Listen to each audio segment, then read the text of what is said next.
Assalamualaikum warahmatullahi wabarakatuh. Innal hamdalillah nahmaduhu wa nasta'inuhu wa nastahdihi wa nastaghfiruh wa natubu ilayhi wa natawakkalu alayhi wa na'udzu billahi min shururi anfusina wa sayyiati a'malina. Man yahdihillahu fala mudilla lahu wa man yudlil fala hadiya lahu. Allahumma salli wa sallim wa barik ala Muhammad wa ala ali Muhammad kama sallaita wa sallamta wa barakta ala Ibrahim wa ala ali Ibrahim fil alamin innaka Hamidum Majid. Amma ba'd. Assalamualaikum kepada Fadhilul Anwar, kepada Puan Kamisa, kepada Farid Misbah, semua yang hadir pada malam yang mulia ni. Alhamdulillah, syukur pada Allah SWT kerana memperkenankan pertemuan kita pada malam ni. Tuan-tuan, bagi tuan memiliki Tafsir Ibn Katsir, tolong buka jilid yang ke-9. Tafsir Ibn Katsir yang warna biru ni, yang menjadi renungan kita sama tuan-tuan pada ayat ke-16 dan 17 surah Al-Fath. Sejadinya, barakallahu fikum. Jangan lupa sharing video ni kepada teman yang lain, Muhammad Ahmad, Gikalog, semua yang hadir pada malam ni. Jangan lupa tolong ajak kawan-kawan kita untuk hadir dalam majlis ilmu pada malam ni. Sekejap majlis kita pada malam ni, insya-Allah. Wahna Ma'ilah, Ruqyah Samad, ahlan wa sahlan, barakallahu fikum. Baik, ayat ke-16 dan 17. A'udzubillahi minasyaitonir rajim. Kullil mukhallafina min al-a'rabi satud'auna ila qaumin uli ba'sin syadid تقاتلونهم أو يسلمون فإن تطيعوا يؤتكم الله أجرا حسنا وإن تتولوا كما توليتم من قبل يعذبكم عذابا أليما ليس على الأعمى حرج ولا على الأعرج حرج ولا على المريض حرج ومن يطع الله ورسوله يدخله جنات تجري من تحتها الأنهار ومن يتولى يعذب عذابا أليما. صدق الله العظيم. Katakanlah kepada orang-orang Badui yang tertinggal, kamu akan diajak untuk merangi kaum yang mempunyai kekuatan yang besar. Kamu akan merangi mereka atau mereka menyerah diri, iaitu masuk Islam. Maka jika kamu patuhi ajakan mereka, nescaya Allah akan berikan kepada kamu pahala yang baik. Dan jika kamu paling sebagaimana kamu telah paling sebelumnya, nescaya Dia akan mengazabmu dengan azab yang pedih. Tiada dosa atas orang yang buta dan orang yang tempang dan orang yang sakit apabila tidak ikut perang. Dan siapa yang taat kepada Allah dan Rasulnya, nescaya Allah akan memasukkannya dalam syurga yang mengalir di bawahnya sungai-sungai. Dan barang siapa yang berpaling, nescaya akan diazabnya dengan azab yang pedih. Baik, lihat huraian oleh Tafsir Ibn Katsir.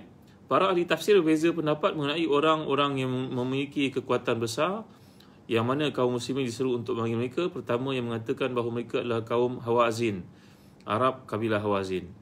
Pendapat kedua, mereka adalah penduduk Thaqif, iaitu Taif. Pendapat ketiga iaitu Bani Hanifah. Pendapat keempat iaitu penduduk Parsi. Mengenai firman Allah, satud'auna ila qaumin uli ba'sin syadid, kamu akan diajak untuk merangi kaum yang memiliki kekuatan yang besar. Ibn Abi Hatim meriwayatkan daripada Az-Zuhri berkata, iaitu mereka ini tidak datang. Ia meriwayatkan bahawa Sufyan beritahu kami daripada Az-Zuhri, daripada Sa'id bin Musayyab, daripada Abu Hurairah radhiyallahu anhu, daripada Nabi sallallahu alaihi wasallam sabda, لا تقوم الساعة حتى تقاتلوا قوما صغار الأعين زلف الأنف كأن وجوههم المجان المطرقة. Tidak akan berlaku hari kiamat hingga kamu merangi satu kaum yang mata sepit, berhidung kemik, seolah-olah wajah mereka seperti perisai yang lebar. Sufyan berkata mereka itu merupakan orang-orang Turki. Ibnu Abi Umar berkata, aku mendapatkan tempat yang lain. Ibnu Abi Khalid memberitahu kami dari ayahnya, berkata bahawa Abu Hurairah radhiyallahu anhu pernah singgah di tempat kami lalu mentafsirkan sabda Nabi sallallahu alaihi wasallam, tuqatiluna qauman ni'aluhum sya'r, kamu akan merangi satu kaum yang kasut mereka daripada bulu. Abu Hurairah radhiyallahu anhu mentafsirkan iaitu bangsa Kurdi. Jadi ayat ini tuan-tuan menceritakan tentang peluang kedua. Kita nak hidup ni kena ambil peluang lah tuan-tuan. Kalau kita miss peluang yang pertama, maka jangan abaikan peluang yang kedua. Daripada ayat ini mengajar kita satu perkara yang penting, supaya dalam hidup ini sentiasa jadi orang yang mengambil peluang-peluang yang untuk kita mendapat kebaikan itu, tuan-tuan dimuliakan Allah sekalian. Ayat ini menceritakan tentang keadaan pada zaman Nabi SAW, iaitu golongan Arab yang telah kita pelajari, golongan Arab Badui, yang mana mereka telah pun gagal untuk menyertai Nabi dalam perjalanan ke Hudaybiyah, yang menyaksikan kemenangan umat Islam secara tak langsung dalam dimeteraikan perjanjian Hudaybiyah itu. Dan golongan Arab ni memberikan alasan bahawa mereka disibukkan dengan harta, disibukkan dengan ternakan, disibukkan dengan tanaman, ada komitmen tertentu yang mengakibatkan mereka tercicir daripada mengikuti rombongan Nabi SAW, perjalanan Nabi yang berjumlah 1,400 atau 1,500 ataupun 1,300 yang pernah kita bincangkan dahulu. Jadi pulang dari Hudaibiyah, Nabi SAW telah pun digembirakan oleh Allah dengan pembukaan Khaybar. Dan sebenarnya saya ceritakan bagaimana Khaybar itu berlaku. Ketika ada satu kota yang tidak dapat dibuka oleh Abu Bakar, oleh Umar, dan Nabi SAW telah pun bersabda bahawa esok kota ini akan dibuka oleh seorang yang cintakan Allah dan Rasulnya sallallahu alaihi wasallam. Jadi tuan-tuan, bahawa kota ini akan dibuka oleh seorang yang cintakan Allah dan Rasulnya sallallahu alaihi wasallam. Jadi apa yang berlaku adalah mereka menunggu-nunggu bahawa siapakah yang akan mendapat kemuliaan tersebut. Umar radhiyallahu anhu menunjukkan dirinya kalaulah dia dapat peluang tersebut. Tapi bila sampai hari yang dimaksudkan itu, Nabi telah memanggil Sayyidina Ali, walaupun Sayyidina Ali pada hari itu mengalami sakit mata, tuan-tuan dimuliakan sekalian. Nabi telah pun menjampi mata Sayyidina Ali dengan sedikit ludahan, maka Sayyidina Ali pun pulih matanya, dan Sayyidina Ali telah pun diperintahkan oleh Rasulullah SAW untuk membuka pintu tersebut, dan Sayyidina Ali berjaya membukanya. Kuatnya Sayyidina Ali sampai dikatakan dalam satu riwayat bahawa pintu yang mampu diangkat oleh 40 orang itu Sayyidina Ali seorang yang mengangkatnya. Kisah yang sampai kepada kita lah, ada banyak versinya. Semalam saya bawakan riwayat yang dikemukakan oleh Syekh Dr. Mahdi Rizqullah Ahmad dalam buku sirah beliau. Ya. Jadi itu yang Nabi sebut, la an yahdiyallahu bika rajulan wahidan khairul laka min humrin na'am. Kalaulah sesuatu orang golongan itu mendapat hidayah dengan apa yang kau usahakan, kata Nabi, lebih baik pada dunia sisi kandungnya. Maka itulah yang telah dilakukan oleh Sayyidina Ali karramallahu wajhah, berjaya membuka pintu yang sukar kepada Abu Bakar, Umar sebelum itu, tuan-tuan dimuliakan Allah sekalian.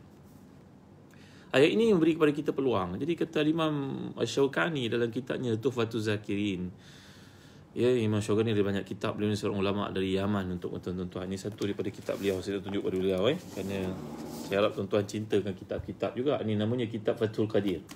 Ini merupakan tafsir oleh Imam Ali Muhammad Ali Syaukani. Beliau ni adalah seorang ulama daripada Yaman, walaupun kecenderungannya lebih kepada Syiah, tapi Syiah bukan Syiah yang sesat seperti hari ini. Syiah ini maksudkan golongan seperti Muhammad Ali Syaukani mendapati bahawa Sayyidina Ali karramallahu wajhah lebih aula menjadi khalifah banding sahabat-sahabat yang lain. Itu ijtihadnya. Tidak mengurangi sedikit pun dari sudut kemampuan ilmunya, bahasanya dan juga kajiannya. Kita jangan menilai orang pada satu perkara kita lupakan kebaikan-kebaikan yang lain. Jadi kita membaca apa yang baik. Imam Muhammad Ali Syaukani seorang ulama muktabar dari Yaman. Beliau berkata bahawa antara itu sebab bila ayat ini kau perhatikan, dia memberi peluang kepada setiap manusia yang melakukan kesalahan untuk kembali kepada Allah SWT. Itu yang menarik. Demikian juga kata Imam Tahir Ibn Ashur dalam tafsirnya yang pernah saya share dengan tuan-tuan. Di kitabnya Tafsir At-Tahrir wa Tanwir. Anak, tuan-tuan, ustaz-ustazah, kalau nak mentafsir, nak belajar ilmu tafsir, ni kena baca Tafsir At-Tahrir wa Tanwir oleh Al-Imam Tahir Ibn Ashur. At-Tahrir wa Tanwir, itu sebab Tahrir wa Tanwir. Jadi perbezaan ayat ini kalau kau perhatikan dengan khitab kepada munafiqun, iaitu ayat ini memberi peluang kepada orang Arab yang lemah imannya. Kita dah bincangkan bahawa Arab yang dimaksudkan sini bukannya golongan munafiqun. Mereka adalah dhi'aful iman, orang yang imannya lemah. Maka ayat ini kalau kita perhatikan, dia mempunyai message yang mengajak orang-orang Arab ini supaya ada peluang kedua nanti jangan abaikan. Kalau ada peluang nanti jangan abaikan. Begitu, demikian ayat dimaksudkan. Ya, fazikru hadza fi hadzal maqam idkhal lil masarra ba'da al huzni liyuzila anhum inkisar khawatirihim min jazaa al hirman wa fi hadhihi al bishara fursa lahum liyastadriku ma janahu min at takhallufi an al hudaybiyah wa kullu dhalika dalun ala annahum لم ينسلخوا عن الإيمان ألا ترى أن الله لم يعامل المنافقين المبطنين للكفر بمثل هذه المعاملة في قوله. Sebenarnya kalau kau perhatikan ayat ini, dia berbeza daripada versi khitab Allah kepada golongan munafikun, kata Imam Tahir Ibn Ashur. Iaitulah bila menyentuh tentang perilaku, tabiat, kelakuan golongan munafikun, Allah menyebut pada mereka ni sekolah total, memang kesesatan mutlak dan tidak ada peluang untuk pusing balik, kerana mereka yang memilih jalan kesesatan seperti itu dan memilih untuk meninggalkan landasan hidayah Allah SWT. Kalau kita tengok, dulu saya pernah tafsirkan surah At-Taubah ayat 83. Cuba kita lihat surah At-Taubah ayat 83. Ini khitab Allah kepada munafikun yang berbeza daripada khitab Allah kepada dhi'aful iman, kata Tahir Ibn Ashur. Maknanya dialog Allah ataupun message yang Allah berikan kepada seorang yang lemah iman berbeza daripada golongan yang munafik. Kerana munafik itu kafir sebenarnya. Sa'di Basar. Saya harap tuan-tuan faham apa yang saya sampaikan. Siti Khadijah. Kalau kita perhatikan ayat ke-83 surat Taubah, cuba selak Al-Quran sekejap. Surat Taubah, kalau ada yang memiliki tafsir ataupun terjemahan, boleh buka. Surat Taubah ayat 83 Allah menyatakan, A'udzubillahi minasyaitanirrajim. Fa'in raja'aka Allahu ila ta'ifatin minhum fasta'zanuka lil khuruj. فَكُلًّا تَخْرُجُوا مَعِيَ أَبَدًا وَلَنْ تُقَاتِلُوا مَعِيَ عَدُوًّا إِنَّكُمْ رَضِيتُمْ بِالْقُعُودِ أَوَّلَ مرة فَاقْعُدُوا مَعَ الْخَالِفِينَ. Maka jika Allah mengembalikan kamu kepada satu golongan mereka, kemudian mereka minta izin kepadamu untuk keluar pergi berperang, maka katakanlah kamu tidak boleh pergi bersamaku selama-lamanya dan tidak boleh lagi musuh bersamaku. Sungguhnya kamu telah redha untuk tidak pergi berperang kali yang pertama. Kerana itu duduklah kamu bersama orang-orang yang tidak ikut berperang. Jadi kata Al-Imam Tahir Ibn Ashur, Safi Emir, Jamalia Nazari, Saiful Inzangi. Susahnya nak sebut nama entah ni Saiful. Jadi ayat ini mempunyai mesej yang berbeza daripada ayat untuk dhi'aful iman. Dhi'aful iman maknanya dha'iful iman. Dha'if jamaknya dhi'af. Kalau munafik, jamaknya munafiqun. Jadi ayat yang ke-83 surat Taubah begitu jelas ditujukan kepada munafikun yang tidak punya peluang langsung untuk kembali kepada Allah SWT. Manakala dhi'aful iman, orang yang lemah imannya macam orang Arab yang sengaja tidak mahu menyertai Nabi dalam perjalanan ke Hudaybiyah kerana menyangkakan Nabi akan dibantai habis-habisan oleh musyrikun Quraisy. Lalu mereka memberikan alasan bahawa ternakan mereka, tanam mereka dan sebagainya untuk tidak pergi berperang yang menyebabkan Allah Taala murka dan Allah tidak benarkan mereka untuk turut serta dalam pembukaan Khaybar. Walaupun pembukaan itu menjanjikan pulangan yang ghanimah yang begitu banyak, tapi Allah tidak benarkan mereka pergi sebagai hukuman. Jazaa'ul amal min jinsihi. Ini uqubah tu, satu uqubah daripada Allah Taala, hukuman Allah untuk kaum munafikun bahawa mereka tidak boleh turut serta dalam pembukaan Khaybar. Walau bagaimanapun ayat ini memberi mereka peluang. Khaybar kamu tak boleh ikut, tapi akan datang kamu boleh ikut. Maka peluang untuk diterima tawak kamu masih lagi terbuka. Seolah-olah begitu ayat ini mengemukakan kepada mereka peluang untuk diterima tawak pada masa akan datang.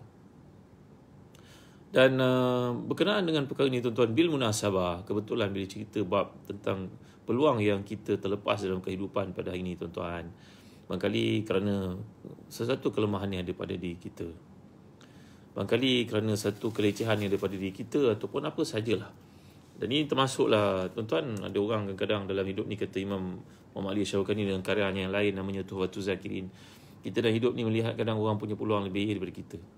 Umur dia sama kita tapi dia dah jadi doktor pakar yang berjaya, pendapatan dia sekian-sekian, dapat penampilan kenderaannya, rumahnya, kita lihat gitu tuan-tuan. Dan kadang kita jumpa dengan teman kita, tengok anaknya dah berkahwin, dah belajar luar negeri, dah ada masters, anaknya ramai lelaki, kita semua perempuan. Tuan-tuan, jangan berduka cita tuan-tuan, kerana dunia ni saya pernah ajar tuan-tuan, ni bukan ulama-ulama Islam seperti Syekh Hasan Habanaki Al-Maidani mengatakan bahawa dia darul ibtila, dia bukan darul jaza. Dunia ini adalah tempat medan untuk kita bergelanggang dan juga diuji. Ia bukannya bergelanggang untuk diberi kepada kita balasan, bukan. Akhirat itu adalah negara balasan. Kalau kita lihat orang berjaya di dunia, belum tentu dia berjaya di akhirat. Maka jangan kita tersilap sangka. Itu sebab antara doa yang Nabi SAW ajar kita bila kita melihat orang dapat peluang lebih daripada kita, kenapalah aku tak dapat seperti itu. Kadang timbul perasaan seperti ini tuan-tuan, untuk kita rawat di kita ketika berlaku kekecewaan seperti itu atau merasa penyesalan apa jua bentuk sekalipun, seperti peluang, kekayaan, kadang-kadang orang tu dikurniakan anak lelaki semua, yang kita ni anak perempuan semua. Tuan-tuan jangan risau tuan, Allah beri pada kita banyak nikmat yang lain. Mungkin besok anak perempuan kita berkahwin, menantu-menantu kita jauh lebih baik daripada sangkaan kita untuk dapat anak lelaki sebenarnya. Itu berlaku dalam banyak keadaan. Jadi itu sebabnya Nabi mengajar kita satu doa yang sangat penting. Saya ijazahkan untuk tuan-tuan, doa ni beberapa kali dah. Bagi tuan yang baru join kuliah tafsir ni, boleh masuk Telegram sahabat Ustaz Zahazan. Di sana kita ada membincangkan doa-doa yang dikutip, dikumpulkan oleh Ustaz Syafiq Murad, Ustazah Ummu Fatih, dicatat nota-nota doa-doa ni semua, amalkan tuan-tuan. Ini saya ijazahkan sekali tuan-tuan, doa ni amalkan tuan. Hadis ini hadis sahih riwayat Al-Hakim dalam Mustadraknya. Allahumma qanni'ni bima a'taitani Allahumma qanni'ni bima razaqtani wa barik li fi wa akhluf alayya kulla ghaibatin li bi khairin. Allahumma qanni'ni bima razaqtani wa barik li fi wa akhluf ala kulli ghaibatin li bi khairin. Dengan baik. Allahumma qanni'ni bima razaqtani wa barik li fi wa akhluf alayya kulla ghaibatin li bi khairin. Maksudnya, ya Allah, kurniakan aku qanaah terhadap apa saja yang kau berikan. Ini yang kau berikan aku terima, wahai Tuhan. Walaupun aku tak berjaya dari sudut perspektif manusia, nak dibandingkan dengan orang lain dengan pendapatannya yang juta-juta itu, rumah keretanya hebat-hebat. Dan berilah aku keberkatan walaupun apa saja yang kau berikan kepada aku, walaupun sedikit nak dibandingkan dengan orang-orang itu. Itu dia, tuan ya. Wa akhluf alayya kulla ghaibatin li bi khairin. Dan gantikan untuk aku semua yang aku tak dapat itu dari sisimu, satu yang lebih baik daripada itu semua. Apakah kita menyangkakan orang yang punya pendapatan banyak sifar itu lebih senang hati daripada seseorang yang lain? Belum tentu. Apakah kita menjangkakan seorang yang punya pangkat besar, mempunyai kelihatan minda lebih daripada orang lain? Belum tentu. Maka walaupun ayat ini menceritakan dari sudut yang negatif, iaitu golongan dhi'aful iman, golongan lemah iman yang tidak turut serta bersama dengan Nabi dan perjalanan ke Hudaibiyah, tapi akhirnya Allah merawat semula perasaan tersebut dalam hati golongan Arab ini, dan kepada kita juga yang banyak terlepas peluang-peluang kebaikan untuk melakukan amal soleh, supaya kita tidak menyesal dan yakin Allah menentukan yang terbaik buat kita, tuan-tuan. Ada orang nak pergi haji, tapi nak pergi haji tiba-tiba ada masalah tertentu yang menghalangnya untuk pergi haji. Lepas tu dia sesal tak sudah-sudah. Kerana lepas tu berlaku PKP, Allahu Akbar, nyesalnya kenapa tak pergi. Yalah, engkau tak pergi, tuan tak pergi, puan tak pergi kerana ada urusan tertentu. Haji bukanlah wajib dibuat dalam keadaan tergesa-gesa seperti itu. Ada pertimbangan-pertimbangan tertentu untuk kita pergi. Mungkin kena uruskan banyak perkara lain walaupun wang dah cukup. Maka kadang ada rasa penyesalan dalam diri itu, rasa tak beres, rasa macam tak lurus hati. Maka amalkan doa ni, tuan-tuan. Allahumma qanni'ni bima razaqtani wa barik li fi wa akhluf alayya kulla ghaibatin li bi khair. Ya Allah, beri aku qanaah atas apa saja yang kau berikan, beri aku keberkatan padanya, gantikan untuk aku satu peluang yang aku terlepas itu, satu yang lebih baik untukku, wahai Tuhan. Jadi saya harap tuan-tuan mengamalkan doa ni. Jadi ayat ni tadi, tuan-tuan yang dimuliakan Allah sekalian, adalah berkaitan dengan apa yang berlaku kepada golongan Arab yang tidak turut serta dalam perjalanan Hudaibiyah dengan Nabi SAW. Maka Allah SWT telah beri kepada mereka satu peluang pada masa akan datang, iaitu kalau kita belajar dari sudut uslub bahasa Arab, katakan kepada orang yang meninggalkan diri mereka, yang telah ditinggalkan oleh Allah dan Rasulnya di sini, satud'auna ila qaumin uli ba'sin syadid. Kamu akan diajak untuk merangi golongan memiliki kekuatan. Ini tafsiran para ulama tadi, sama ada ia adalah orang Arab yang tidak masuk Islam, ataupun golongan murtadin macam golongan Hanafiyah yang diketuai oleh Musailimatul Kazab, ataupun Parsi ataupun Rom. Ada banyak tafsiran dikemukakan, contohnya oleh Imam Syaukani dan tafsirnya. Siapakah maksud yang dikehendaki oleh Allah itu? Iaitu peluang kedua untuk mereka turut serta selepas Hudaibiyah mereka gagal untuk menghadirkan diri. Jadi dalam ayat ini merupakan satu peluang diberikan kepada mereka, berarti Allah masih lagi menerima taubat mereka. Hukuman tidak pergi ke Khaybar, tidak dibenarkan menyertai misi ke Khaybar itu adalah bersifat sementara nampaknya. Ada peluang untuk mereka diterima taubat semula oleh Allah SWT. Baik, tuan, sebelum terlupa saya nak sampaikan pesan daripada penaja. Tolong dapatkan Habatus Sauda Birkat daripada Zazan Travel dan travel yang menaja kuliah kita setiap malam ni, tuan-tuan. Sebagai tanda sokongan kepada kuliah kita ni, tuan-tuan, dan juga penaja, dapatkanlah Habatus Sauda daripada Zazan Travel. Beli untuk 3 bulan, 3 botol sekali, hadiahkan adik-beradik. Mudah-mudahan kita mengambil sunnah Nabi, iaitu makan Habatus Sauda dalam musim pandemik ini, merawat diri kita, menyelamatkan kita dari penyakit yang bahaya, insya-Allah. Kerana Nabi telah bersabda, padanya rawatan pada semua penyakit melainkan kematian. Bismillah. Tuan boleh kunyah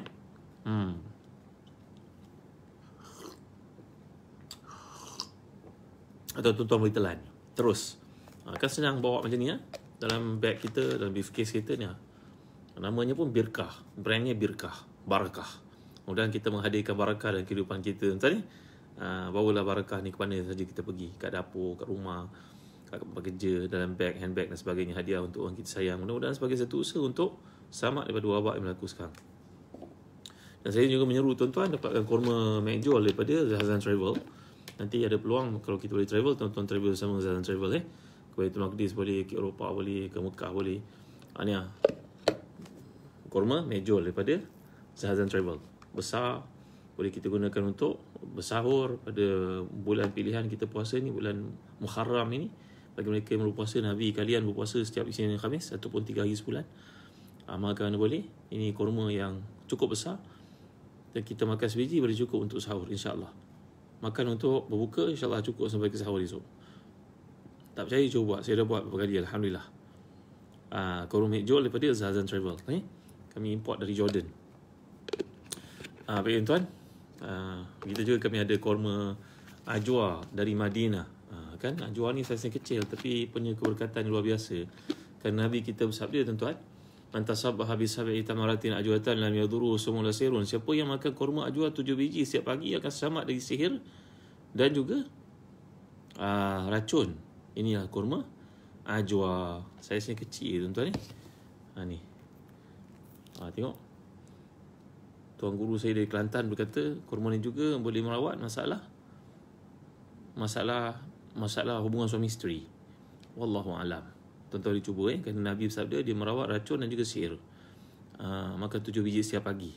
Tapi kena pantau lah gula. Kalau kita ni diabetik, kerja manis, kena jaga diri lah tuan. Jangan bantai semacamnya. Kurma ajwa dari Madinah. Ada sijil lahirnya dari Madinah. Kami import dari Madinah tuan-tuan. Dapatkan daripada Zazan Travel. Baik, Sufian Ali, barakallahu fikum. Juga Zadi, barakallahu fikum. Jadi apa yang kita bincangkan kat sini, ayat ni memberi kesempatan peluang kedua kepada golongan muslimin yang tersilap, iaitu tidak mengikuti Nabi. Tidaklah hukuman itu berlaku berterusan. Berarti dalam hidup ni tarbiyah kita kepada anak-anak pun waktu mereka salah hukum. Tapi janganlah hukuman itu berkekalan untuk diungkit, disebut banyak kali, ayat-ayat pun nak sebut. Tuan-tuan tutuplah aib anak kita tuan-tuan. Saya pernah cerita pada tuan-tuan dalam kes berkaitan dengan surah An-Nisa yang lalu, yang mempunyai hubung kait rapat dengan hubungan kekeluargaan kita, anak-anak kita. Yang mana satu kita ni bapa yang kehadirannya disambut oleh anak-anak penuh kegembiraan, ataupun ketiadaan kita yang menjadi hari raya dan pesta buat mereka. Jadi ayat ini mengajar kita satu prinsip dalam tarbiyah, bahawa hukuman dilakukan immediately, jangan ditangguh-tangguh hukuman. Sabit kesalahan hukum. Sebab hukum itu dianggap bersih, dimulakan bahawa dia merupakan satu permulaan baru. Ground zero dipanggil. Satu permulaan baru untuk seseorang. Janganlah kesalahan lalu diungkit. Jangan orang tu dah berusaha untuk berubah, tapi kita masih lagi menyebut sampai akhirnya orang tu merasakan seolah-olah tak ada kebaikan dalam hidupnya. Ayat Quran tidak begitu. Metodologi Quran dalam merawat penyakit yang berlaku dalam hati-hati kaum muslimin ini sangatlah hebat tuan-tuan. Iaitu Quran tidak menyentuh, menyebut perkara tersebut untuk dibesar-besarkan, disebut nama. Tidak ada pun list kita lihat golongan ini disebut oleh Rasulullah SAW. Bahkan kaum munafikun pun bilangan mereka yang tersendiri itu tidak disebut oleh Rasulullah SAW. Melainkan mereka yang terkenal seperti Abdullah bin Ubay bin Salul yang terang-terang menentang Nabi. Selain daripadanya disembunyikan nama dengan peluang, kerana setiap kali ayat berkaitan dengan perkara bersifat nifak, fusuk, kufur ini, Allah menyentuh selepas itu tentang keampunan Allah yang menunjukkan kepada kita peluang untuk bertaubat. Begitu mesranya ayat-ayat Quran. Baik tuan-tuan, boleh kat sekalian. Banyak lagi saya nak sebut, tapi masa tak mengizinkan. Nampaknya cukuplah setakat ni tuan-tuan. Kita berhenti dulu. Doa kita dah ajar, kisah pun dah dibawakan. Masih ada banyak lagi mutiara nak dikutip. Terima kasih atas kehadiran tuan-tuan. Tolong share video ni kepada teman-teman yang lain. Jangan biarkan mutiara-mutiara yang kita bincangkan ni hanya terhad dalam minda tuan-tuan saja. Sampaikan kepada semua orang. Bayangkan kalau setiap orang sampaikan kepada 10 orang, 200 orang yang menonton pada waktu ni, ada 2,000 orang fresh customer kita, klien kita, pahala downliner yang kita akan perolehi pada malam ni. Baik, itu setakat itu saja dulu untuk perkongsian pada malam ni. Asfani Ahmad, barakallahu fiik. Ku Aisyah yang mulia, terima kasih semua. Jadi jangan lupa amalkan doa yang telah saya sentuh tadi, kerana banyak peluang dalam hidup ni kita rasa terlepas, seolah tidak berpeluang untuk kita menikmatinya semula, padahal masih banyak lagi peluang-peluang kebaikan yang Allah janjikan untuk kita. Kerana Allah menyatakan fa inna ma'al usri yusra, inna ma'al usri yusra. Allah menyebut perkataan usrun itu dengan adanya alif lam yang menandakan telah ditentukan. Ini kan satu saja, tapi menyebutkan tentang kebaikan, kelapangan, keluasan. Allah menyebut dari sudut yusran, tidak ada alif lam, yang menunjukkan kepada banyaknya peluang dapat kebaikan dalam hidup.